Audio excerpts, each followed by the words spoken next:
Leith Sharp is the founding director of Executive Education for Sustainability with Harvard University's Center for Health and the Global Environment.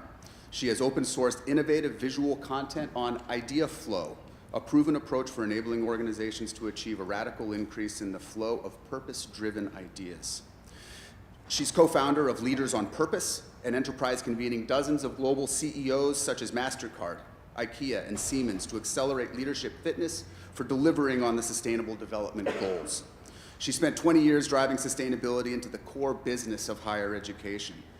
For 9 years, Leith was the founding director of Harvard's Office for Sustainability, leading Harvard to become a global leader in campus sustainability. And Leith has taught change leadership for sustainability at Harvard University for the past 15 years. She's raised millions of dollars in funding for green workforce development, consulted with hundreds of organizations, and has been awarded several honors in recognition of the impact that she has had on the world. I've had the honor of working with Leith through our work together on the International Sustainable Campus Network. So Leith will be joining us here in a second, but please note that microphones are positioned around the room here, and so there will be time for questions at the end. So with no further ado, please join me in welcoming Leith Sharp to the podium.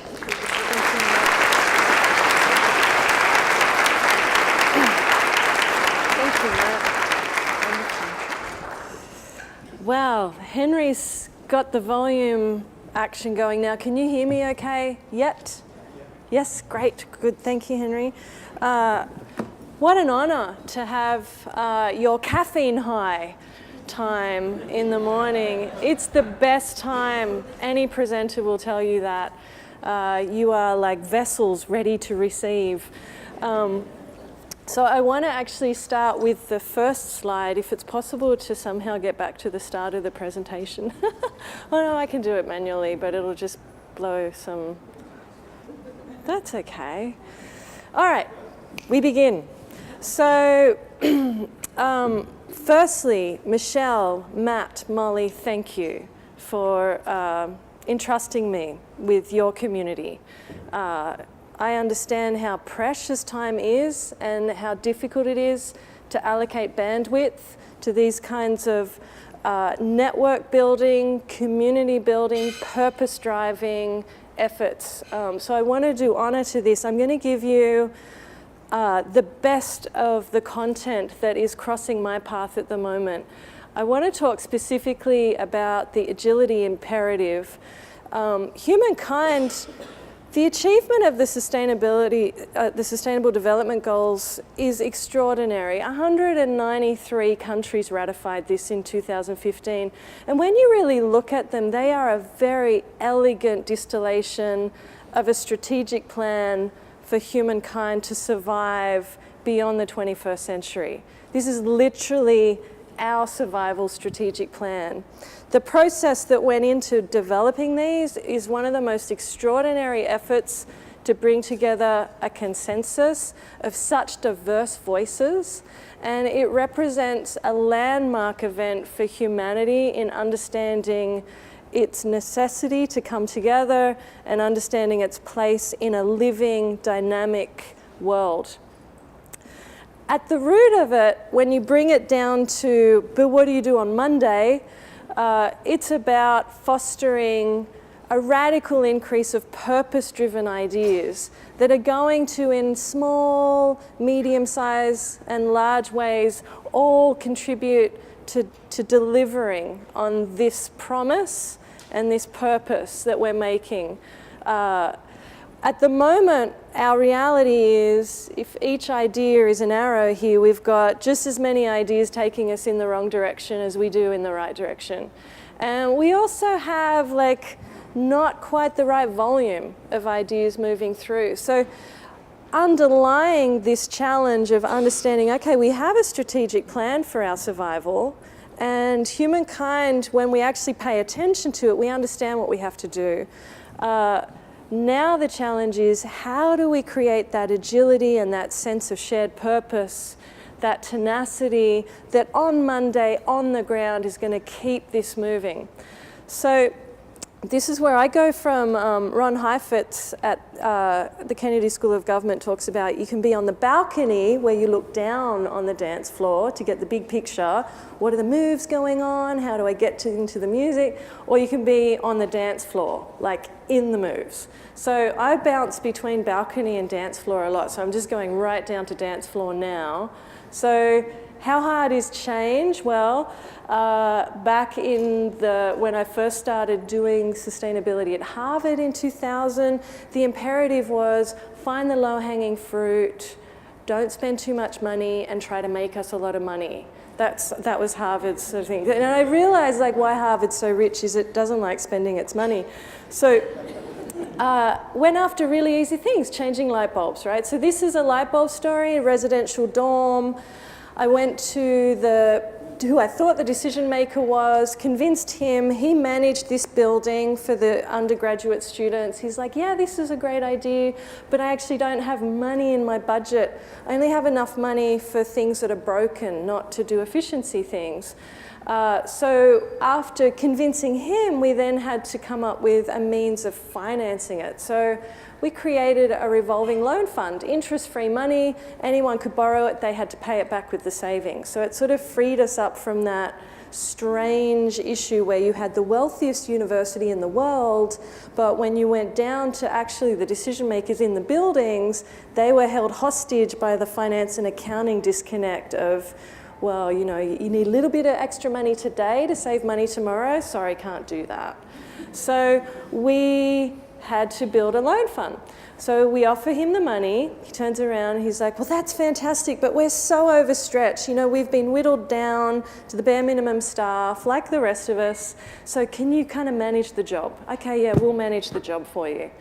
Next up, he's like, oh, you know that loan fund, can we just borrow the money but then not pay it back? Would that be all right? I'm like, no, that's not all right. He's like, oh, well then we got a little hitch because my finance manager only says yes to me. I've figured on average maybe 2 times a year, and I don't want to use one of my yeses up on this. Can you use your political capital, get the finance manager to approve repaying the loan fund? Okay, so we do that, takes a while. Next, the facility manager's like, I've got a little problem. My building manager found out that we're thinking of this late, and my building manager's a little bit neurotic. We seem to have left him out, and he's now very frustrated and he's blockading it. And I find him kind of annoying, so can you go and deal with that? And if you can get him on board, then we can go. So we get the building manager on board. Then the housemaster, which they were called at the time, who's like a little monarchy of the undergraduate dorms, freaks out because they've just done an interior redecoration and finds out the light bulbs are going to change, and now the light's going to play differently off the colours that we just spent months choosing. So now I'm like, oh, housemasters are like politically like the third rail. You really have to take care with them. They're tenured, they're politically untouchable and could cause a lot of trouble for any of the rest of us. So then I'm like, okay, what if I get the students to pressure the housemaster, position the students to lay it out? Well, there's global climate change and the risk of our extinction, and then there's your paint colours, maybe a tiny different, and sure enough the housemaster comes on board. So then the maintenance crew finds out, oh my God, you cannot change these light bulbs because they have to be disposed of differently. No one told us, we can't help you with that, you have to stop. It's an environmental health and safety issue now. So, you know, when the EH&S issue gets called, everyone's like, oh, we can't do it. So now we go back to the maintenance crew. Well, I'm pretty sure there's a way to dispose of them. Let's figure it out together. So we figure it out. So they come on board. Meanwhile, the vendor who'd been waiting, it's like, you guys are all nuts. We're out of here. So we have to get another vendor. So it takes 3 months to get the definitive answer of how many people at Harvard does it take to change a light bulb. But it's the metaphor of the times, though. Like, hands up who relates, though. Like, come on, look around. This is for you. Like, hands up for each other. the thing is, like it's easier to say, Harvard academics can't find their way out of a paper bag, but these are not academics. These are actually the people running the infrastructure there. They're talented, smart, they're top of their game, and still they're getting caught up in this endlessly. So I got really interested after working on hundreds and hundreds of projects at Harvard. Every time it was this crazy journey, but almost every time we found our way through it, it just was by unexpected pathways. So I started mapping the life of ideas. How do ideas find their way from inception to implementation? So I asked people to think of a past idea that they could remember that went through its life cycle. The x-axis is the time frame, and the y-axis is from inception to implementation. And I was asking them to chart out the specific moves that they made in order to get that idea from inception to implementation. This is a corporate recycling program. He seemed to make all the right moves. He had his idea, he got some early champions, he got permission to pilot it, he used his pilot to get more support, but then he left and the whole thing died. This is an example of a new building, a green workforce development centre, where the senior leaders approved it. There was actually money ready to come down the pipe for it, but someone forgot to notify the local community, the neighbours.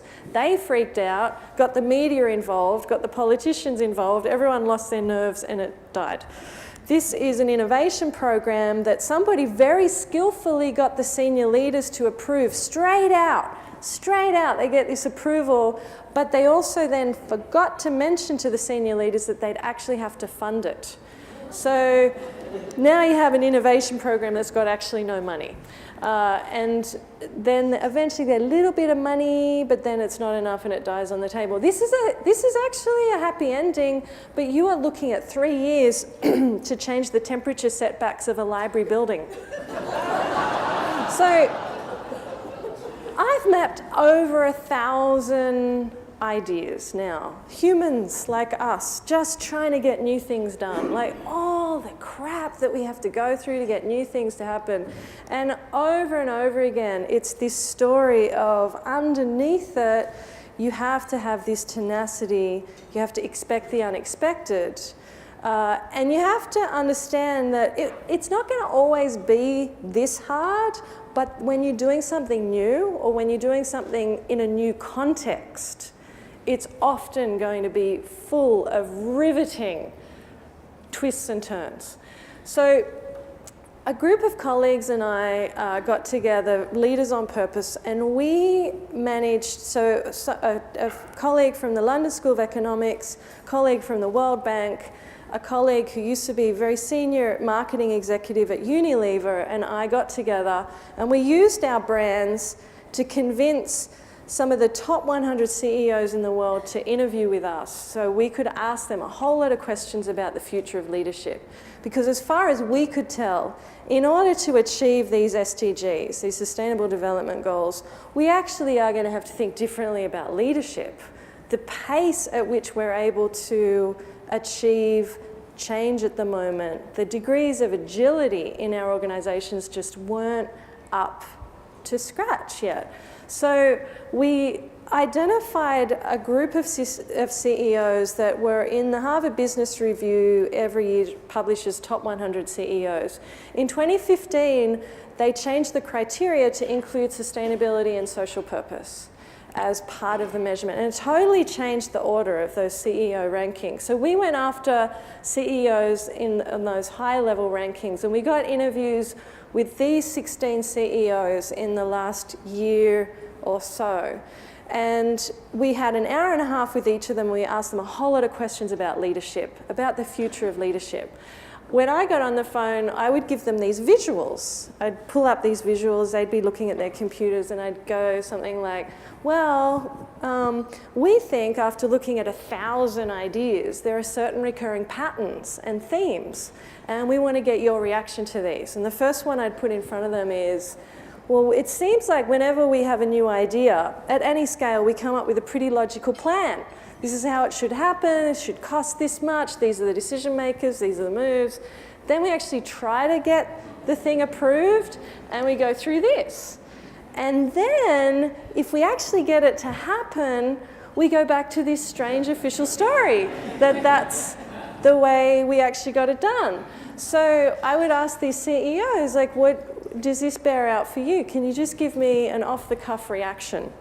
And we had these transcripts, and we had this amazing high-end German firm that coded all our transcripts and came out with the answers across the board, across these CEO answers. And their answers, in summary, to this visual were, so universally, all these CEOs, these global CEOs that are heading up some of the most extraordinary enterprises across the world, many of them have 400,000 plus staff, and yes, this is actually what it's like for them. It got very interesting when some of them started to riff on what are the implications of this actually, because it's funny, but it's actually got profound underlying implications. And John Fallon, who's the CEO of Pearson, now Pearson is the largest educational resource provider in the world. And he went on to say, well, you know, that actual experience, that squiggle, is actually what we'd like to be doing more of, but doing it explicitly and deliberately. And we really want to take that squiggle and use it to help us understand how we can align our planning and our stories better to the squiggle, rather than the other way around.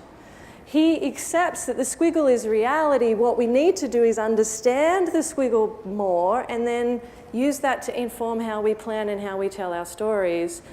So that then led in the interviews to this exploration with these CEOs about, okay, this squiggle, like when we looked at those 1,000 ideas and we were trying to diagnose what is inside the squiggle, what is going on in that crazy journey that we're going through. And out of the interviews, in exploring that with them, we've distilled out 6 practices that we see successful change leaders doing, and that these CEOs, because they're sort of top of their game, are also, they've now validated these as well. So the first one is something that we called leading from the middle, with the right balance and synergy of what we call adaptive and hierarchical networks. So adaptive networks are functioning when people are linked together in a non-hierarchical, fluid way that allows information to move between people in any direction, in any way that it's needed. So you in this conference, when you're together in the hallways in particular, you're in this adaptive network. Information can go wherever it needs to go. It's attracted to whoever wants it. So adaptive networks versus hierarchical networks that are when people are linked together in ways that come with procedures, and you've already, in a way, coded the directionality of the information. So it's usually top-down information flow. So these were the 2 kinds of networks that are lighting up in the journey of a new idea. Over and over again, we found when you followed a new idea, sometimes the work was happening in this adaptive network state, really fluid, information, a lot of shared purpose, collaboration, and some of the moves had to be much more hierarchically defined and organized. So we also looked to nature, and we've asked biomimicry crew, the biologists, this synergy of these adaptive and more hierarchical networks, they turn out to be everywhere in nature as well. So for example, a tree, the trunk and the major branches, it's a fairly rigid structure. It's focused on distributing resources to the whole and executing routines of resource and energy movement. So this is really a hierarchical structure. It's there to provide consistency and support for the whole system. The leaves and the roots, however, they don't provide structure. they're not actually that routine. They're very responsive to the context. They're there to tap energy and nutrients and be very fluid and responsive in bringing that into your organization, into the tree in this case. And it's actually the combination for the life of most organisms rely on some combination of this more adaptive capacity with this capacity to structure and be very efficient in executing out certain routines. So our CEOs then, we ask them to reflect on this notion that leadership now is less a concern of executing excellent top-down leadership and much more a concern of leading from between and knowing when to activate one network or the other. How to kind of get that right fluid network balance going on at all sorts of scales in your organization, appreciating that this adaptive network has extraordinary abilities to help sense things. It can bring people in and engage them. It's very creative. It can do lots of small-scale piloting. It's not very good at executing, and it's not very good at efficiency and accountability. That's where you need your hierarchical networks, which are much better at providing efficient, replicable, accountable execution and scale. So the CEOs universally, they all agreed, this is the name of the game now, is getting these to move synergistically and knowing that you have to, as a leader, be aware enough of your organization to know when might you need a bit more of this one, or when might you need a bit more of that one, and how do you send the right signals and create the right conditions for that. So the CEOs were really interesting in that they talked about the sequencing. Well, when do you go adaptive first and then maybe a bit more hierarchical and then maybe adaptive? Or when might you actually lead with a hierarchical first set of moves and then you're adaptive? And what sort of bore out was in the day-to-day, you need to have this ability to iterate between both. You have to be able to move between both. But if there were certain crises, like some of these companies had gone through amazing market disruptions. John Fallon, you know what's happened to textbooks in the last, that was their core business. They've sort of gone through the equivalent of what the music industry has gone through. And what he found was to cope with that kind of sudden market disruption, they had to have a very hierarchical response initially. So they had to align, make really hard decisions fast, cut off dead wood. But then he said, after we did that sort of triage with using the power of command control, we then had the risk of a very demoralized, disengaged workforce that were not actually very innovative. They'd been so traumatized by it that they were there in body but not in spirit. So he's like, then we had to really bolster up our adaptive networks so that people could get brought back into the mission, they could make contributions on the ground, they could get creative and innovative and feel supported to do it. So overall, the CEOs agreed that these two networks, they don't fundamentally play well together. Just left on their own, they actually need active leadership. They can be very unbalanced. I've surveyed a lot of people. These word clouds are great ways of getting big crowds to give you a sense of what's going on. When I ask people typically to explain the relationship between this adaptive and hierarchical dynamic, it's usually this kind of thing. It's unbalanced, it's tense, it's frustrated. We kind of are unclear about it. And the CEOs bore this out. They themselves get that it's necessary, but there may not really be an explicit shared understanding across the board in their organization. And because of that, going back to these mapping of past ideas, a lot of ideas have this dynamic of one step forwards, one step back, 2 steps forward, 2 steps back. If you ask the people that are involved in a journey like this about here, hey, how about getting involved in another change effort over here? What their, you know what their answer is. No thanks, I'm kind of busy now. But that same organization, a different idea that was led in a different way, you can see every move was leading toward closer and closer to the full realization of the idea.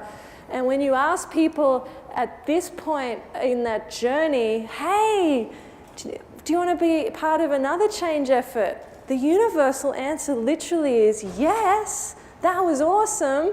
And particularly if I could be involved with the people that were in this one, because we got it happening. People that are involved in this kind of experience, often there's a lot of lost trust, a lot of social friction, disappointment, frustration, demoralization. Here is a real sense of, there's actually increased trust, increased sense of empowerment in your organization. This is something a lot of the CEOs said, and they were lamenting that, oh, I feel like, we're all getting change fatigue. And there's just so much change all the time. It looks like it's never going to stop. And one of them said, I have these town hall meetings, and inevitably somebody asks the question, hey, when are we going to stop changing? Like, he's like, sorry, it's the era of constant reinvention. This is our time. This is the 21st century. So the question here we have to ask ourselves, is it change that is exhausting us? Or is it change that's experienced like this that's exhausting us? Because when I see groups that are experiencing change processes like that, they're not exhausted by the end of it. They're feeling really like a vibrancy and a vitality from that experience. So it appears that leadership now is really about trying to reduce that friction and trying to increase that flow, that experience of healthy idea life cycles. And it can be helped by understanding that, firstly, there's a lot of misunderstandings between these two networks and these two modalities. They don't really understand each other. We do literally need to become ambidextrous. All of us need to become fluent in both. We have to pay attention and understand these are both remarkable human approaches for working together. They both are very powerful, and when you know how to move between them, you can unlock the synergy between them. Wow, look out. And I actually think that's a bit of what's going right in this network. At a large scale, you're pulsing together in these adaptive sort of networks. You get a lot of information, a lot of great ideas, stories. Then you're each going back into your own organizations that possibly are a bit more like this, but maybe they're starting to be a bit of both. But right now, your network is giving you this creativity, this shared purpose, this sense of inspiration outside your organization. Then you can bring it in and hopefully catalyze internally. So we are moving towards an era where we need more balance. Now, Lars Sørensen was the only CEO ever to be voted CEO of the Year twice in a row by Harvard Business Review.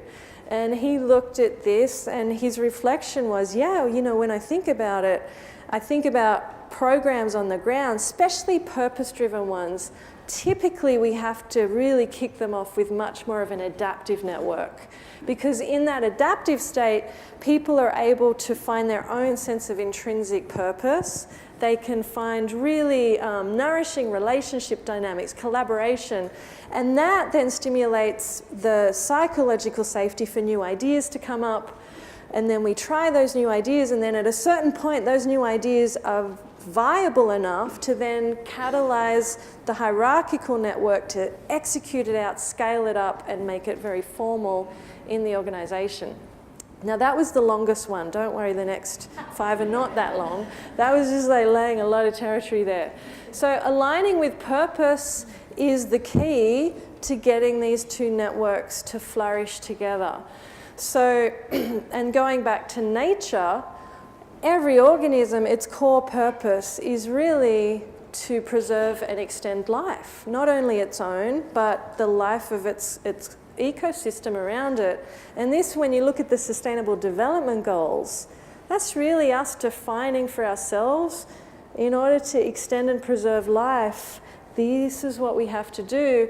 So that becomes a sort of a high-level purpose now, that we want to learn how to activate this adaptive and hierarchical, or we could call it command control network. So back down to the dance floor. So from nature to snow removal at Minneapolis-St. Paul Airport. So this is an example of what does it look like and feel like on the ground, literally, as a leader, to be moving between this adaptive, this hierarchical experience. Most of us are doing it. It's a question of how conscious are you of doing it. So this example, I love it because it's so humble and true to the felt experience on the ground. So snowfall patterns are changing because of climate change. Airports, up in the north part of this country are struggling because it's like really playing havoc. It's harder to get snow off the runway using the old methods. So this problem has come into the Minneapolis-St. Paul Airport Commission, which I'm personally glad is not fundamentally an adaptive network. I like that it's pretty command control. I don't know about you, but I don't want my airplanes landed by a bunch of creative entrepreneurs. I want them to be those good, solid, let's stick to the rules kind of people. So in comes the problem. The reaction from our command control organization, from the right silo comes down the mandate, you got to fix that. Down it goes, all the way down chain of command to the 12 snowplow drivers. Snowplow drivers who are mostly ex-military, they're highly unionized. You bet, we're ready to fix it. Tell us what to do. So up goes, tell us what to do. It goes all the way up to somebody who's so far away from knowing what to do that his only answer is, you just got to fix it. So down comes the mandate, up goes, yeah, we're ready to fix it, tell us what to do. So this goes on and on until Paul, who's in the middle of this here, is like, oh God, this is ridiculous. So one day he just goes in, and this is the problem going through its life cycle. He's tried to mandate a fix. Now he suddenly, literally one morning, he gets all the snowplow drivers together and he goes, I just want to really talk to you about this problem. The thing of it is that this is costing millions of dollars, upsetting thousands and thousands, it's got ramifications around the country. This really important problem for us to solve. You're the only people that can figure out how to do it. This is what I want to see happen. Next time it snows, I want you to go out and try a whole lot of things. Just try things. You don't have to know absolutely the answer. Just between now and when it snows on this whiteboard here, I want you to put up some possible things that you're going to try next time it snows. Okay, got that? The guys are like, yep, got it. You bet. So he wanders off, a couple weeks pass, nothing's turning up on this whiteboard. So he pulls one of the guys aside, and it just happens to be the newest recruit. And he asks this young guy, hey, I'm just curious, do you have an idea? I'm wondering why there's nothing up here. And the young guy goes, well, yeah, actually, boss, I have an idea, but I'm the youngest and the newest, and a lot of these guys have been at this for 10, 15, 20 years, and I don't want to seem like a know-it-all by putting my idea up there, because, I don't know. And so Paul realizes that this is a thing, hierarchical structures, they are informal as well. That young guy had in his head an informal hierarchy. And this is what the diversity and inclusion enterprise is really about, dismantling all the informal hierarchies that we've created in our heads that are holding ourselves back, holding others around us back. So Paul gets all the guys back together and he's like, I'm going to change the way I put this. I'm not asking you, could you maybe put an idea? I'm literally saying everybody needs to put an idea up here, and I'm also saying no ideas are bad. I want you to feel like we got to fail our way forward here. I want you to put ideas up here and don't worry what other people think. So the guys are finally, they're tuning in okay, it's psychologically safe to do it. So they start putting ideas up there. And the next thing, Paul goes to tell Peter, okay, Peter, we're going to solve this. We're getting ideas written up. Next time it snows, we're going to try these ideas. Peter's like, no, wait, Paul, you can't just have them coming up with ideas. Like, I should be in the room when they're coming up with ideas. And Paul's like, dude, if you're in the room, they're not going to have any ideas. And he's like, what do you mean? And he's like, well, put yourself in their shoes. Your boss's boss is in the room. You come up with an idea. He shoots it down in front of your 11 working and bowling buddies. And like, how would you feel? It's like, oh yeah, not good. And and Paul's like, Peter, and like, I know you mean well, but you kind of do that. And Peter explains, well, I do it because I don't want them getting all attached to something, and then they come to me, and then I say no after they've already gotten attached to it, and then they think I'm the asshole. And so he actually had his own psychological safety issues too. So the agreement then Paul made was, Peter, what I'll do, I'll tell them that you have veto rights, okay? How about that? And Paul's like, okay, that's good. So he goes back to the guys, Peter has veto rights. The guys are like, well, we knew that, so like, no, it was just for Peter. So sure enough, they have all these ideas, they pilot it, they solve it. They reduce the snow removal time by 30%. Then they have this long list of other problems they haven't fixed. They start going through the same cycle. They come up with ideas, they pilot, they de-risk it, they check in with command control, and then they scale it out. So this process then, this is the squiggle demystified. And now it's a little less erratic and a little less surprising, and there starts to be a pattern involved. Now, the larger problem that these CEOs are facing, that they acknowledge, is structurally a lot more of the organization's attention and resourcing has historically gone into the hierarchical networks. So many of them now literally are doing pretty fundamental restructuring efforts, ranging from Siemens, who has launched Siemens 47, which they put $1 billion into effectively an innovation incubator as a side business, or Haier, who is the largest white good manufacturer in China, has devolved its structure into what they call a networked enterprise. This is not one big hierarchical structure anymore. It's a network of hundreds and hundreds of micro enterprises. You've got Sodexo just went through a major restructure to cut down the levels of hierarchy, go more matrix. Overall, their big structural endeavors have two things in common. They've been trying to flatten hierarchy, reduce so many layers, and they've been trying to bolster adaptive. That's the common trait. And they're doing this because they've gone through this era, which a lot of us are still in, where our organizations understand we do need more stakeholder involvement, we need to be more innovative, but we're kind of hoping that can happen without it really affecting anything.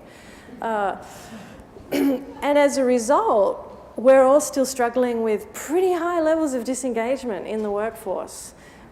So what these CEOs are, all of the ones we interviewed, remembering we selected them because they are showing signs of evolving at some fundamental level. They're evolving their leadership approach. So they are universally interested in restructuring to reduce the ways in which hierarchy leads to disengagement, and bolster their adaptive network capabilities, and particularly to get some more balance and flow. So there's a huge appetite for this new balance, latent appetite amongst the people. I've been surveying people in lots of sectors, and I'll ask them, okay, how much of your day is spent in more hierarchical, sort of command control stuff? How much of your day is more in adaptive? About 50% in the corporate sector spend most or all of their time in command control hierarchical. 50% of them spend most or all of it. But when I ask them what would they prefer, none of them want to spend their time in most or all hierarchical / command control. Same with cross-sectoral, where I've had government, higher ed, and business in the room. Same answer. About 50% of their time is kind of mostly command control with maybe just a bit of adaptive. None of them actually want their time to be mostly command control. Same with higher ed, same statistic across the board. Overall, when I asked the people, I've asked over 300 so far, it's just an anecdote, but 95-ish plus% of people, if they had the choice, they would prefer to be in an organization that has a balance of both networks working, a balance of both adaptive and command control, adaptive and hierarchical, or they'd actually prefer mostly adaptive with the minimum hierarchical that you need in order to keep the train on the tracks.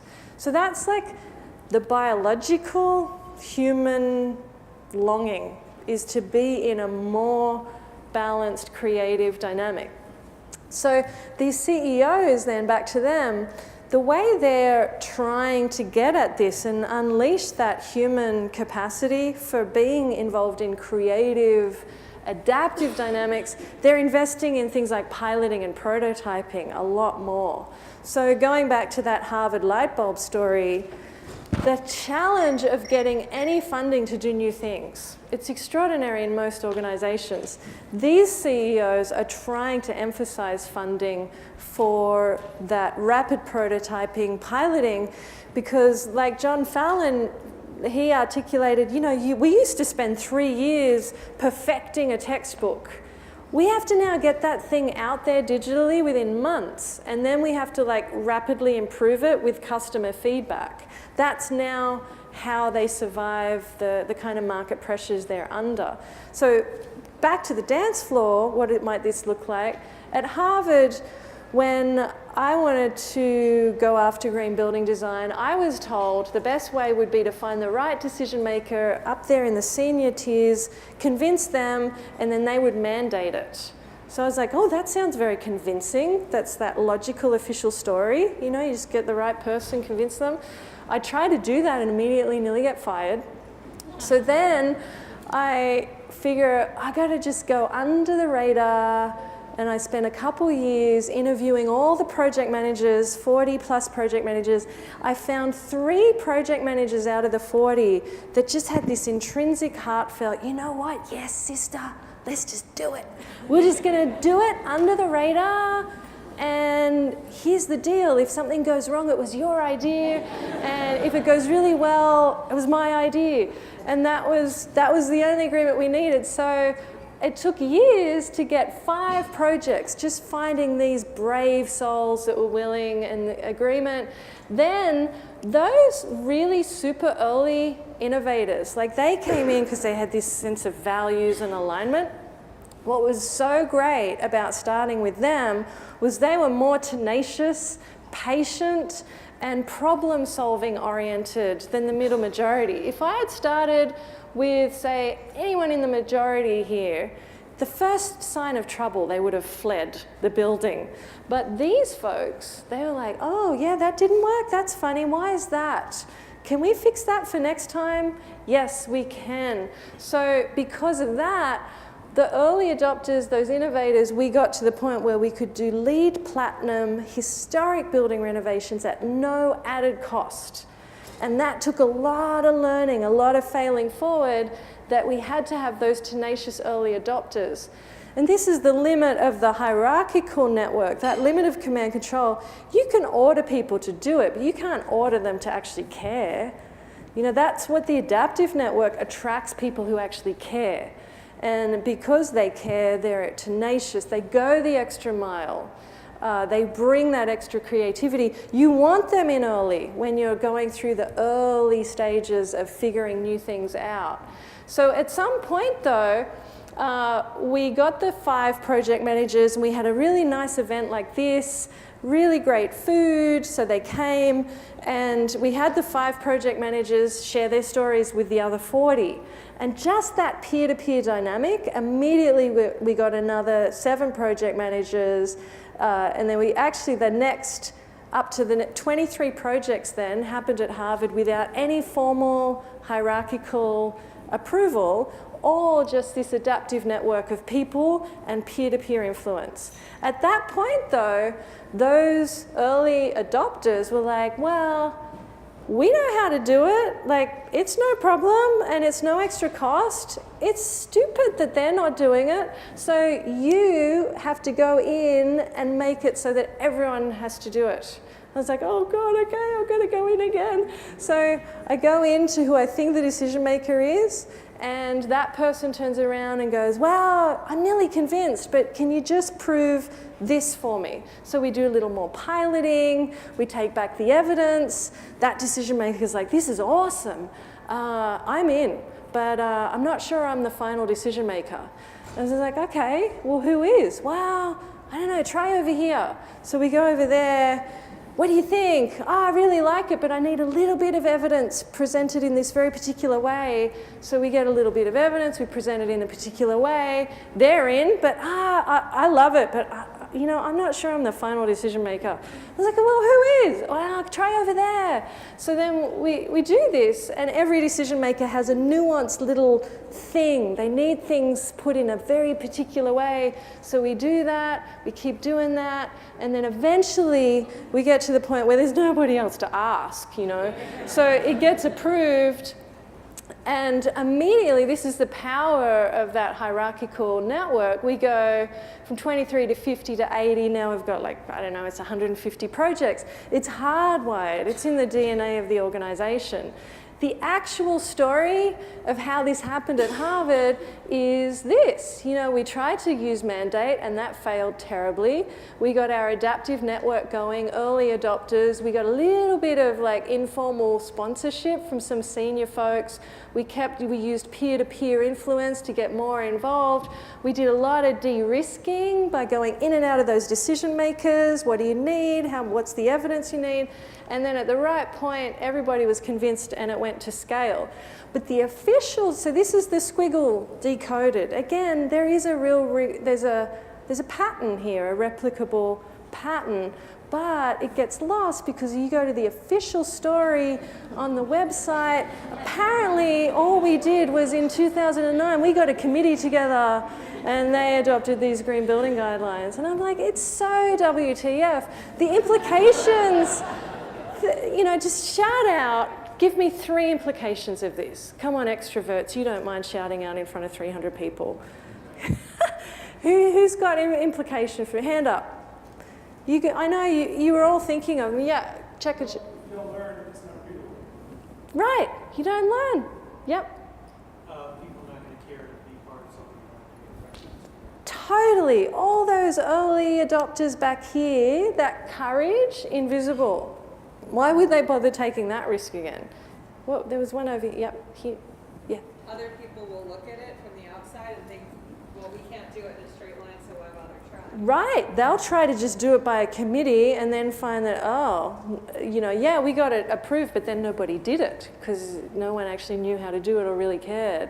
So we just set ourselves up with these false expectations. One more. There was one over here somewhere, right up the back there. Yeah.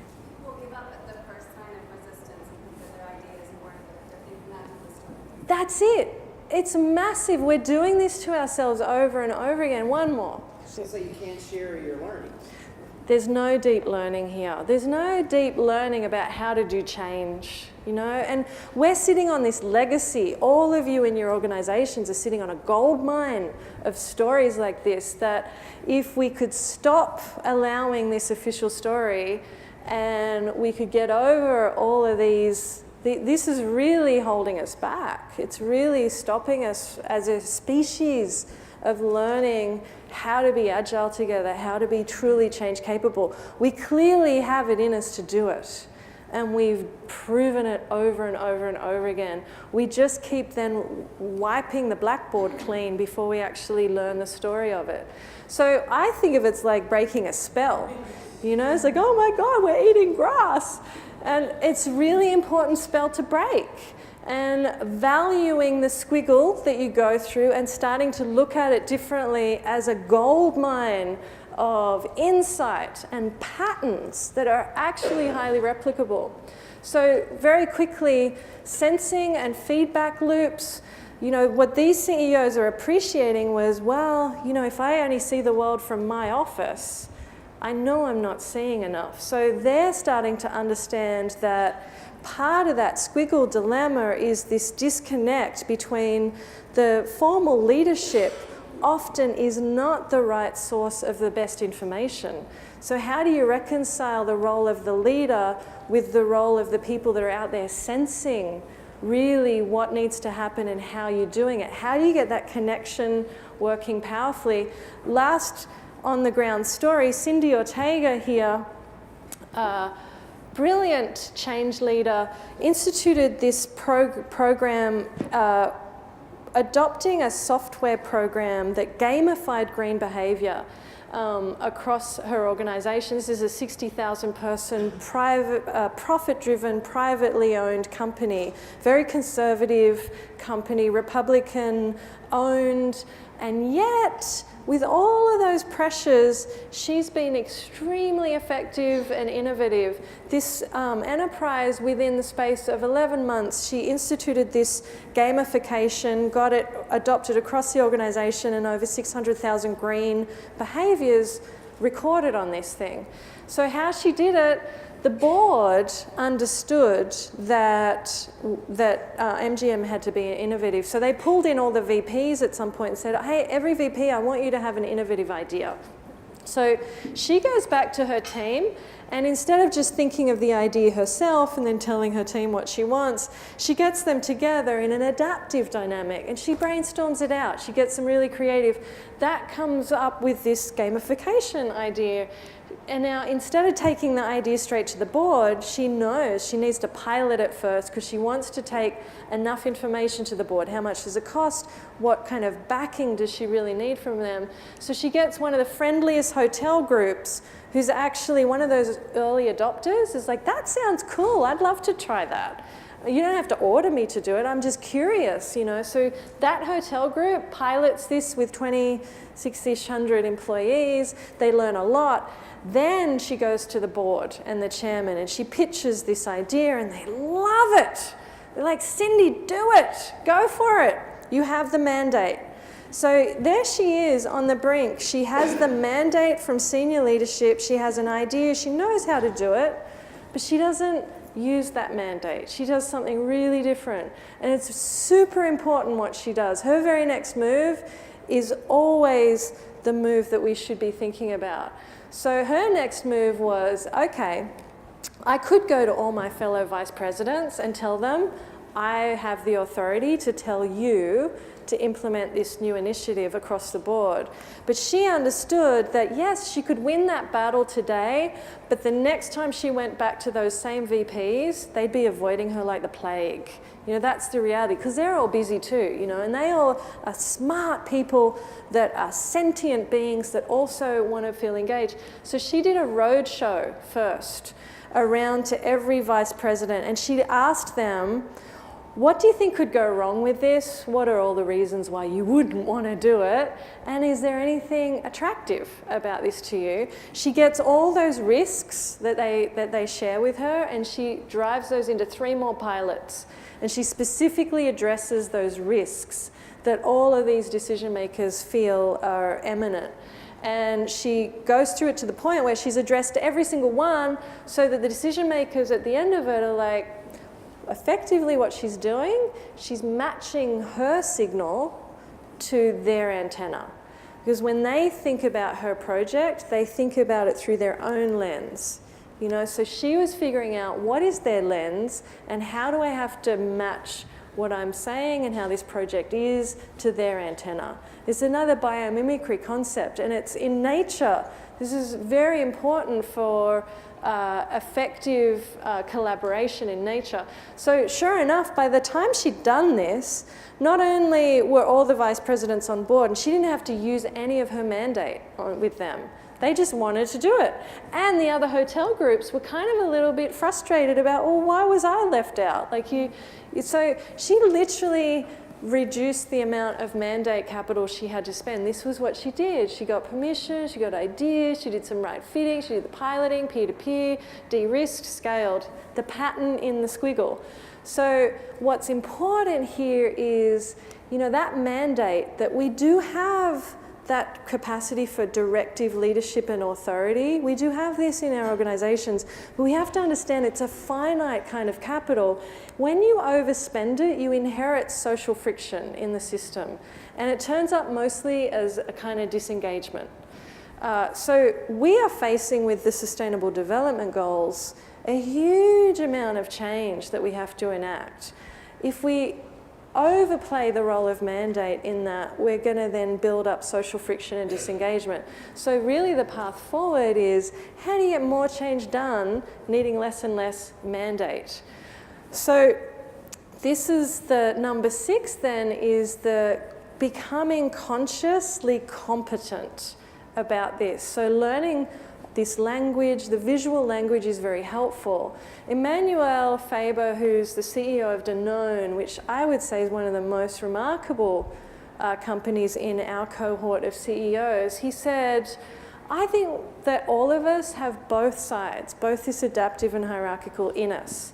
And that if you train people to use their own ability to know for themselves, should I be in my adaptive dynamic or hierarchical, and you training them how to understand what other people are in and how to get in sync with each other, then people can self-regulate at that level. And he said what has to change is this level of top-down orchestration of when there should be adaptive and when there has to be hierarchical. You need some of that for sure, but increasingly you actually need your own teams and staff to have this agility to know what's what and when to be in what. He said if you get that, then you basically are really tapping this core agility in your enterprise.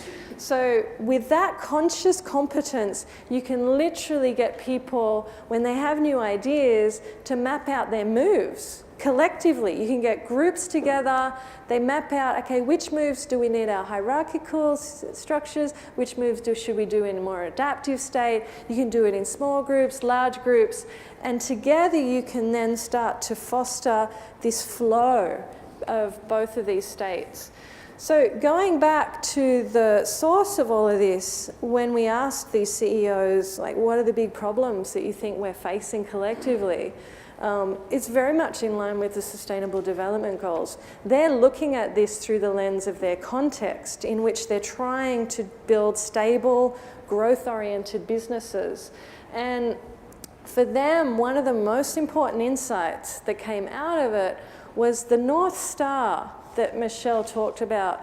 For them is this combination of becoming increasingly globally aware and thinking about the Sustainable Development Goals, activating that deep sense of shared purpose, building that agility with that adaptive hierarchical sort of flow, and that will allow them to go through a controlled evolution in their core business logic.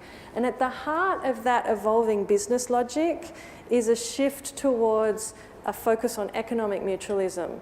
So going last biomimicry concept here, it's a myth that evolution is a product of survival of the fittest. We've actually completely misunderstood that, because nature, the surviving organisms mostly are surviving because of their capacity to achieve mutualism and collaboration.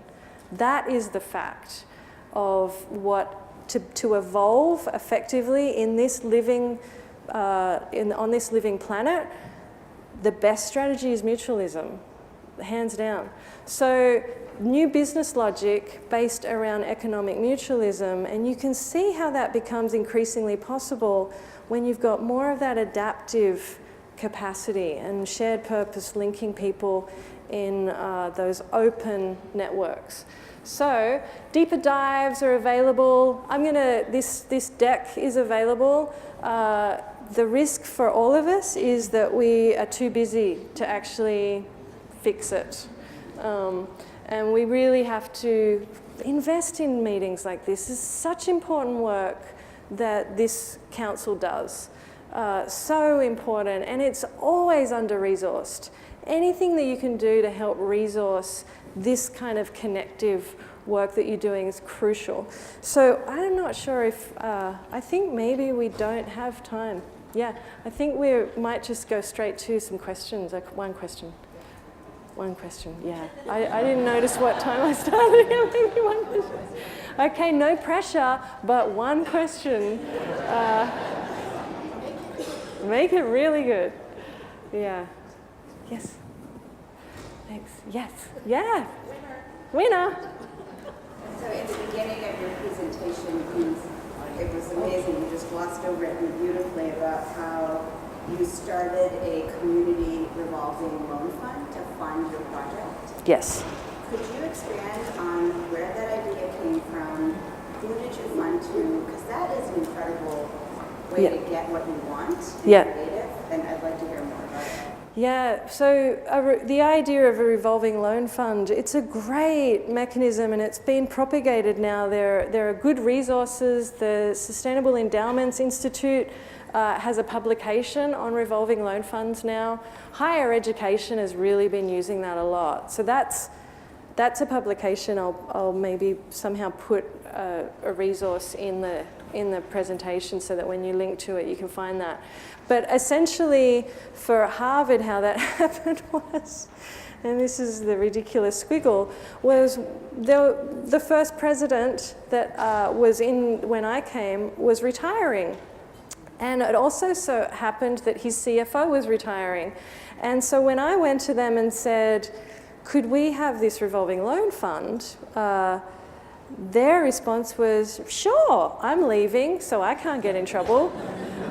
So that's how we kind of got it going initially. But then that was only $3 million.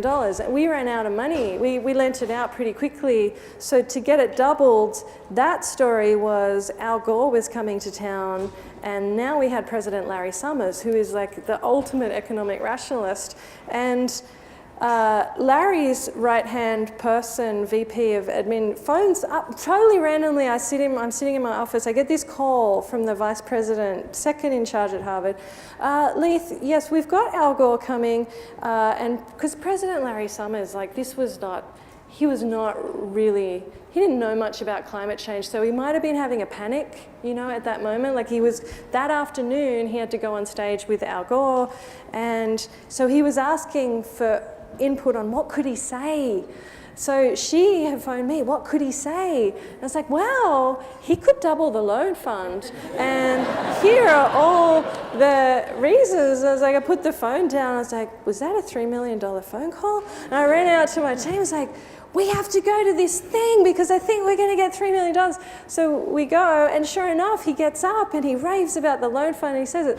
So he announces this double. So note to self, if you want funding approved, because leading up to that, I'd been asking everybody, could we double this loan fund? And everybody was saying the same thing. It's a great idea, Leith, but I don't know who makes that decision. And I was like ping-ponging around. It's like, this is how you get a decision made. So 2 years later, we're out of money. I wanted to double it again, get it to 12 million. So we manufactured an entire event to get the mayor of Boston and President Larry Summers up on stage together. And we knew it had to be a mayor of Boston because Harvard was trying to get all this planning approval for this new campus, and mayor of Boston was crucial. And I went to pick Larry, the president, up and drove with him in his car, and I had sent a memo advocating that they should double the loan fund at this event. And we get out of his car and we're walking up on stage, and he's like, he looks at me, he goes, who gave you approval for doubling this loan fund? It's like, and in my head I'm like, this is ridiculous because nobody ever gives me approval. They just tell me it's a good idea, but they don't know who can give me approval. So I was like, well, hopefully you will. And that was all I had. And he just goes up on the stairs, and I sit down in my seat, and sure enough, well, what happened then was the mayor of Boston, who at that time was renowned for never quite finishing his sentences and never quite making sense.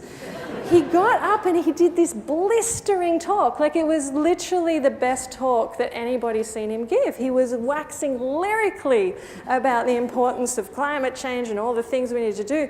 So I think that really put the pressure on President Summers, and he gets up and again, he doubles the loan fund. It's the story. Anyway, that was, thank you. Thank you very much.